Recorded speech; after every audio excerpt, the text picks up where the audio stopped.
The sun was just beginning to set, painting the city in hues of golden amber as Sarah adjusted her rearview mirror. Her hands gripped the steering wheel a little tighter than usual. It had been another long day for the single mom, juggling her job at the diner, picking up her 5-year-old son, Ethan, from school, and running errands. Bills were piling up, and life seemed to be a never-ending cycle of struggles. But Sarah had mastered the art of staying strong. Today, however, felt heavier than most. As she drove through the bustling downtown streets, Ethan sat in the back seat humming a tune from his favorite cartoon. His cheerful voice was the one constant reminder of hope in her life. "Mommy, can we get ice cream after this?" he asked, his innocent eyes sparkling in the rearview mirror. Sarah smiled softly. "Maybe, sweetheart. Let's get through this traffic first." The roads were crowded, and Sarah's thoughts wandered for just a moment as she reached for her phone to check the navigation. That split-second distraction was all it took. The screech of tires pierced the air, and before she could react, her car bumped into the sleek black Mercedes in front of her. Her heart sank instantly. "Oh no, no, no," she whispered, quickly pulling over to the side of the road. Her hands trembled as she glanced back at Ethan, who looked up at her wide-eyed. "Stay here, sweetie. Mommy's going to fix this." She stepped out of the car, her nerves on edge. The Mercedes driver door opened, and out stepped a man, tall and sharply dressed in a tailored suit. His expression was unreadable, a mix of frustration and curiosity. Sarah braced herself, fully expecting an angry outburst. After all, people driving cars like that didn't usually take kindly to accidents. "I'm so sorry," she blurted out, her voice shaky. "I wasn't paying attention for a second, and—" The man held up his hand, stopping her mid-sentence. His eyes, a piercing blue, softened as they locked with hers. There was something almost disarming about his gaze, like he wasn't just looking at her but through her, seeing past her flustered exterior. "Are you all right?" he asked, his voice calm and steady, surprising Sarah. Yes, I think so," she stammered, taken aback by his unexpected reaction. "I'm really sorry about your car. It's entirely my fault." He glanced at the small dent on his bumper and then back at her. "It's just a car. As long as you're okay, that's what matters," he said, his tone genuine. For a moment, Sarah didn't know how to respond. People weren't usually this kind, especially in situations like these. From the back seat, Ethan peeked out the window, his curiosity getting the better of him. "Mommy, who's that?" he called out, his little voice breaking the tension. The man turned, his gaze softening even further when he saw the boy. "Your son?" he asked, a slight smile tugging at the corner of his lips. "Yes," Sarah replied, feeling a mix of embarrassment and protectiveness. "That's Ethan." The man crouched slightly to meet Ethan's eyes through the window. "Hi there, Ethan." "I'm Daniel," he said warmly, waving. Ethan giggled and waved back, instantly charmed. It wasn't until that moment that Sarah realized who this man was. Daniel Harrison. The name clicked in her mind like a light bulb. She had seen his face on the covers of magazines and headlines online. He was the CEO of one of the biggest tech companies in the country, a self-made billionaire with a reputation for being sharp, decisive, and, according to tabloids, notoriously private. Sarah felt a wave of panic wash over her. Of all the cars she could have hit, it had to be his. This wasn't just an ordinary person who could brush off the incident. What if he decided to press charges or demanded more money than she could ever afford? "Hi, I didn't realize," she began, struggling to find the right words. You're Daniel Harrison." Her voice faltered slightly as she said his name. He chuckled lightly, standing up straight again. "That's me." But don't worry, Sarah, he said, glancing at the name tag still pinned to her diner uniform. I'm not going to make a big deal out of this. Sarah's cheeks flushed, both from embarrassment and the weight his voice wrapped around her name like it was something special. She quickly shook off the thought. This wasn't the time for daydreaming. Thank you, she said earnestly. I can't tell you how much I appreciate that. It's been a rough day. She didn't mean to reveal so much, but the words spilled out before she could stop them. Daniel nodded, his expression thoughtful. We all have those, he said, his tone understanding. Why don't we exchange information, and I'll have someone look at the damage. I'll let you know if anything needs fixing. Sarah hesitated, feeling a mix of relief and disbelief.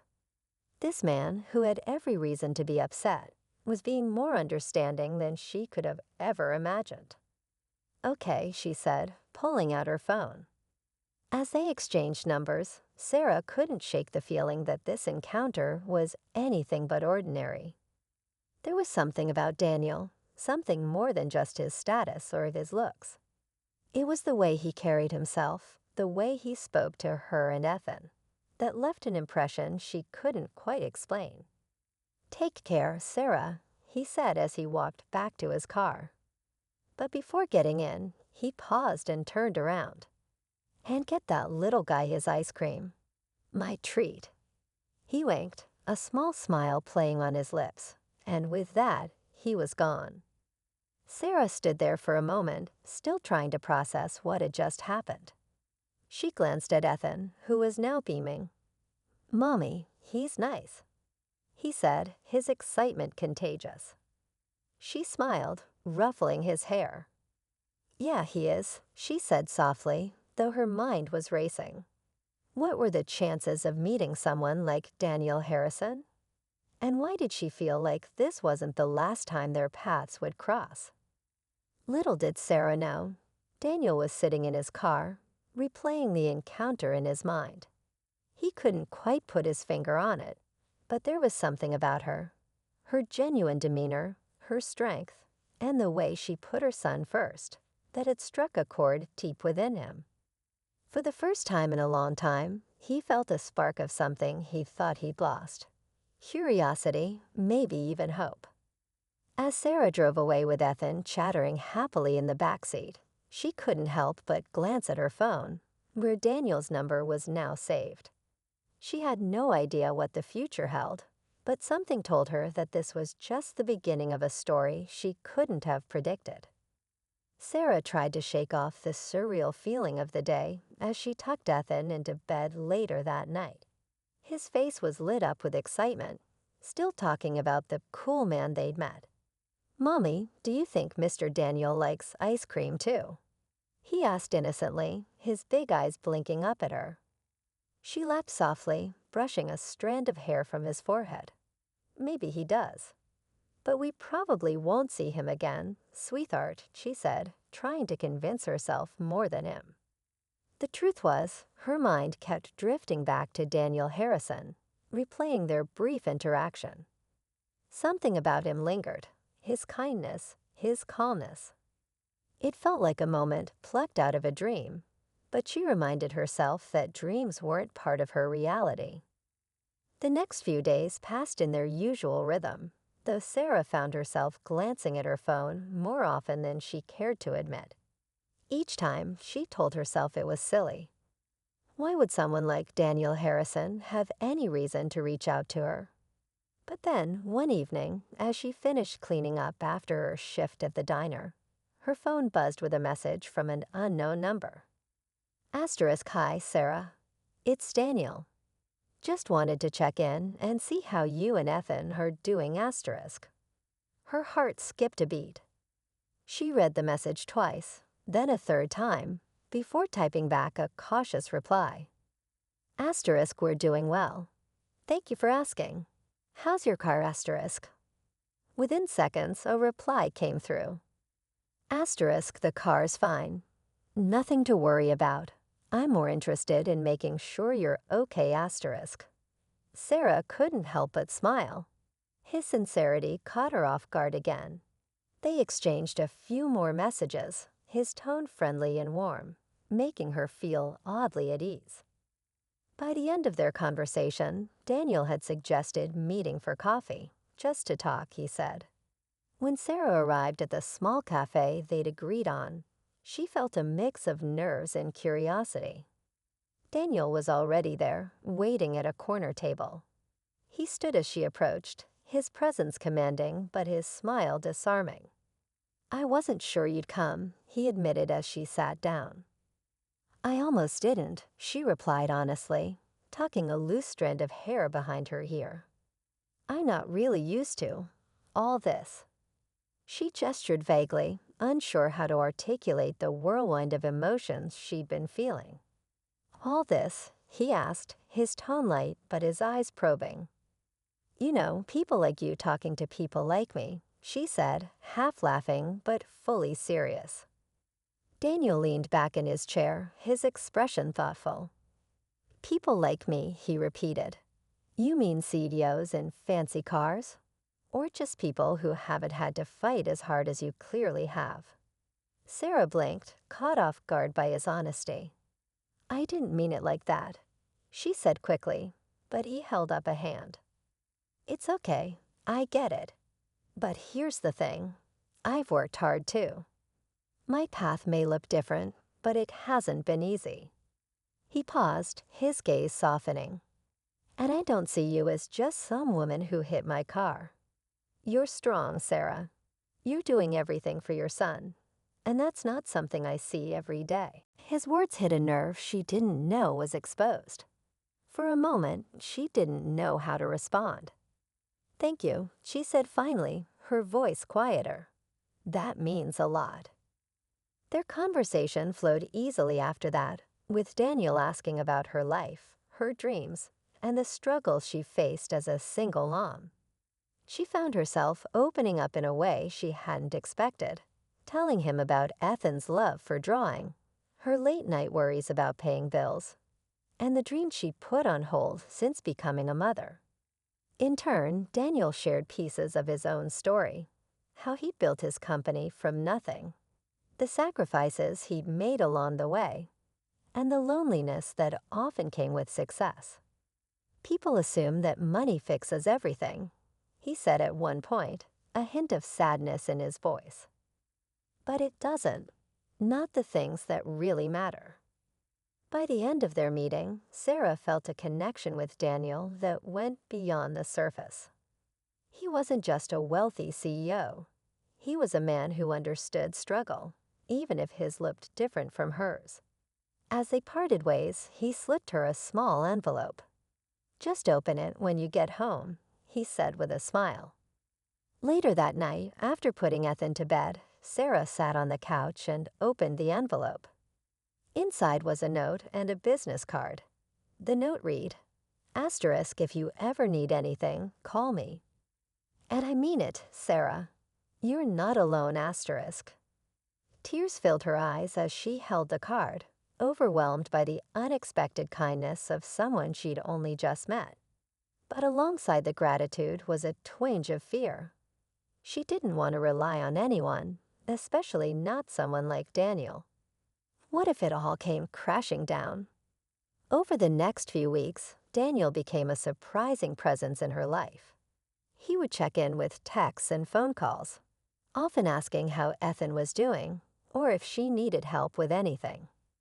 It wasn't long before he invited both her and Ethan to a charity event his company was hosting. The event was unlike anything Sarah had ever experienced.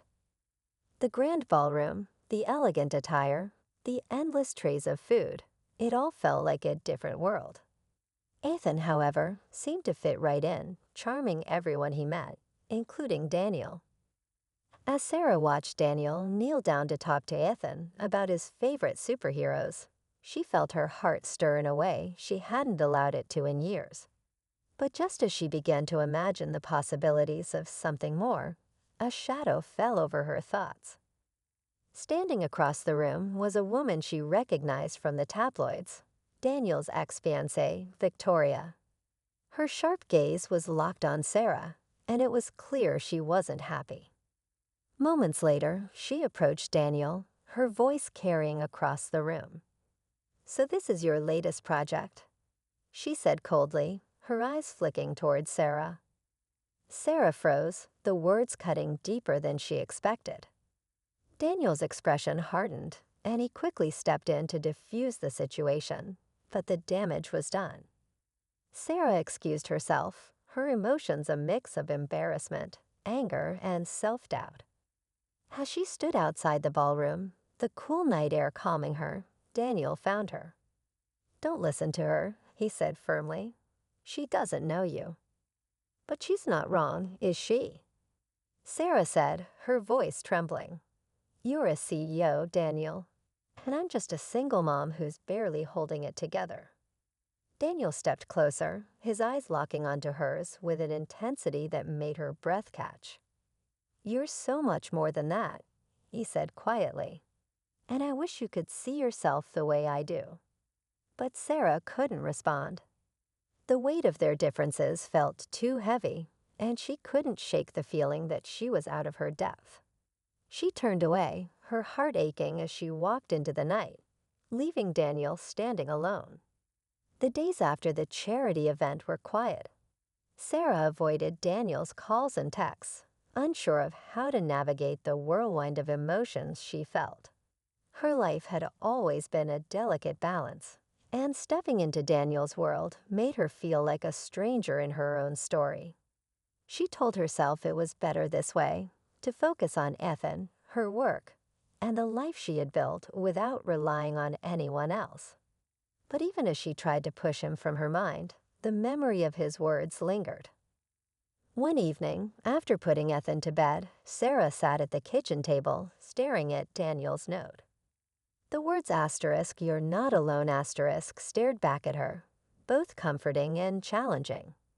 She hated how much she wanted to believe them. But life had taught her that people leave, no matter how much they promise otherwise. The sound of her phone buzzing broke her thoughts. It was Daniel again. This time she answered. "Sarah," his voice came through, steady but tinged with worry. "I'm sorry if I pushed too hard. I didn't mean to make you uncomfortable. But I can't just let this go without saying how much I care about you and Ethan." She closed her eyes, his sincerity tugging at her defenses. "Daniel, I don't know if I fit into your world," she said softly. "It's not just about me. I have Ethan to think about." "I know," he said quickly, "and I admire that about you. But can we at least talk? Face to face?" There was a vulnerability in his voice she hadn't heard before, and against her better judgment, she agreed. The next evening, Daniel came to her modest apartment. Seeing him in that space, surrounded by the simplicity of her life, made Sarah feel both exposed and grounded. He didn't seem out of place, though. Instead, he knelt down to greet Ethan, who ran up to him with excitement, and then sat at the kitchen table like he'd been there 100 times before. "Sarah," he began, his hands folded on the table. "I know my life seems complicated, and maybe even intimidating. But the truth is, I've never felt more at peace than when I'm with you and Ethan. You make me feel like me. Not the CEO or the man in the suit. Just Daniel." She looked at him, her heart wavering between fear and hope. "But what happens when the novelty wears off?" she asked quietly. "When the tabloids start writing stories, when people like Victoria start whispering behind my back." Daniel reached across the table, taking her hand in his. "I don't care about them. I care about you. And if you'll let me, I'll prove that every single day." Ethan's laughter from the living room broke the moment, reminding Sarah of what truly mattered. She glanced at her son, his joy so pure, and then back at Daniel, whose eyes held a promise she wanted so badly to believe. For the first time in years, she allowed herself to hope.